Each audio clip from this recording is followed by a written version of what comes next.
Welcome to Penrose Learning, where we make understanding easy. In this video, I will explain how to open your Toyota Sequoia hatch. First, locate the exterior release handle, typically found above the license plate. This handle might be a button or a lever. Press or pull it firmly to disengage the latch mechanism. Once unlatched, gently lift the tailgate upwards. It should smoothly swing open, providing access to the cargo area. Ensure you have enough clearance behind the vehicle before opening. Your key fob offers a convenient way to open the hatch remotely. Simply press and hold the dedicated tailgate button for a few seconds until you hear the latch disengage. For interior access, look for a release lever or button usually near the driver's seat or on the dashboard. Pull or press this control to unlock the hatch, then you can push it open from the outside.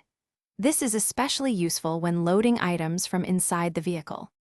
Many Sequoia models also feature a separate opening for the rear glass. Look for a smaller button, often near the main hatch handle, to pop open just the window. If your Sequoia has a power liftgate, you can activate it with a button on the key fob, inside the cabin, or on the tailgate itself.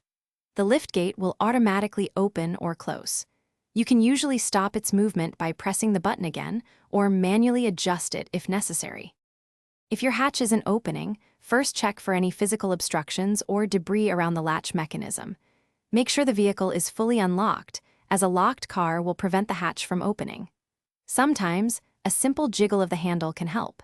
If issues persist, it might indicate a fuse problem or a mechanical issue requiring professional attention. Also, remember to check the description for a link to Little Tree's black ice and other great deals.